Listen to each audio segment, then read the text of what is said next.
If you're starting photography in 2024, don't buy expensive equipment yet. Just start with your phone. When you're using your phone, you can learn plenty of fundamentals such as lighting, composition, and using apps like Lightroom Mobile, basic editing techniques.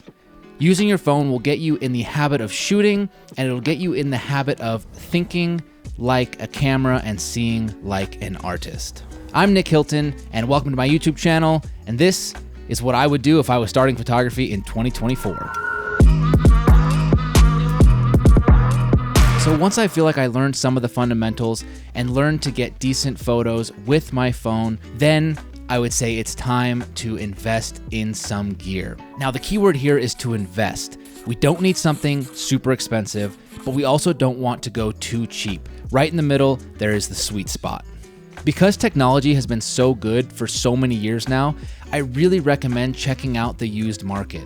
You can find high-end DSLRs that are a few years old for really competitive prices. Some of the newer entry-level cameras that companies are producing start at like $1,000 to $1,500, whereas you could get a Canon 5D III that's quite a few years old, but it's a high-level DSLR and you can get it for like $500.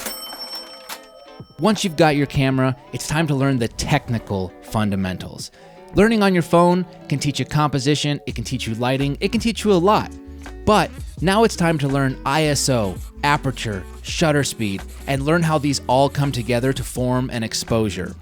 You can also learn how to use these different things for creative effect. For example, aperture is what's going to control whether you have a blurry or non-blurry background.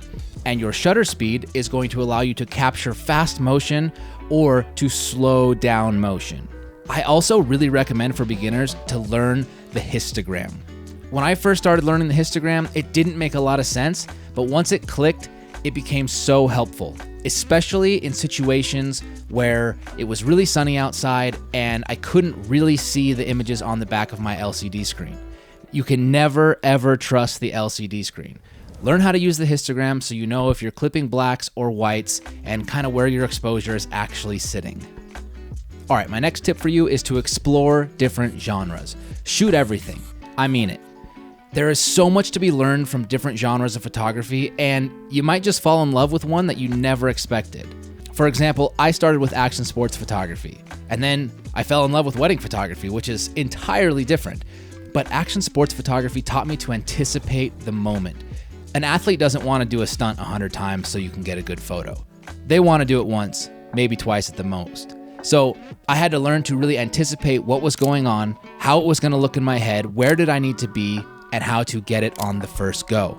And this translates really well to wedding photography, especially in the documentary sense, because I have to anticipate what's going to happen. I've got to put myself in the right position and I've got to be there to capture it.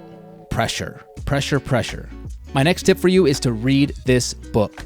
This is called Steal Like an Artist, and it's by Austin Kleon, and it is such a good book. This book is all about unlocking your creativity, and it starts with a super powerful message. Nothing is original. What that basically means is that you have to build off of what came before you. You've got to steal inspiration from other people, other photographers. If you can't replicate somebody else's work, how are you ever going to do better or differentiate yourself? I love this quote. If you have one person who you're influenced by, everyone will say you're the next whoever. But if you rip off 100 people, everyone will say you're so original. That's powerful. Reading this book will show you how important it is to imitate the work that you like and to absorb all of that knowledge that comes with trying to replicate something. When you learn to play the guitar, for example, you spend a lot of time playing music that was written by somebody else. You cover a lot of songs, and every cover that you master makes you better at the guitar and you learn more techniques. And it's once you're able to copy other people that you can really start to create your own work.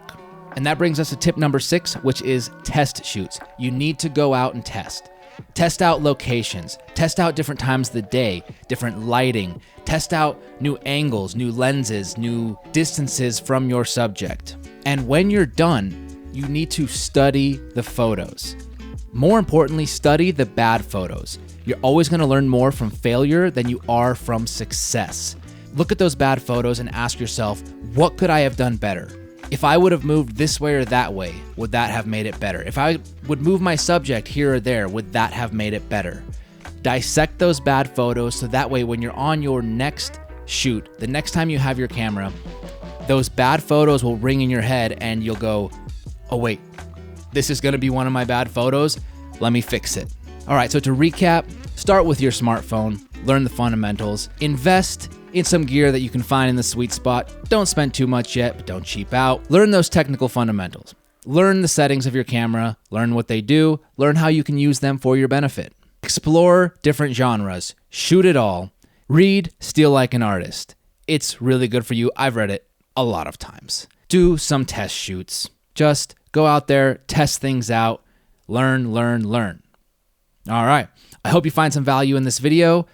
Please hit the like button, subscribe, helps out the channel, obviously, and we will see you in the next video. God, noises.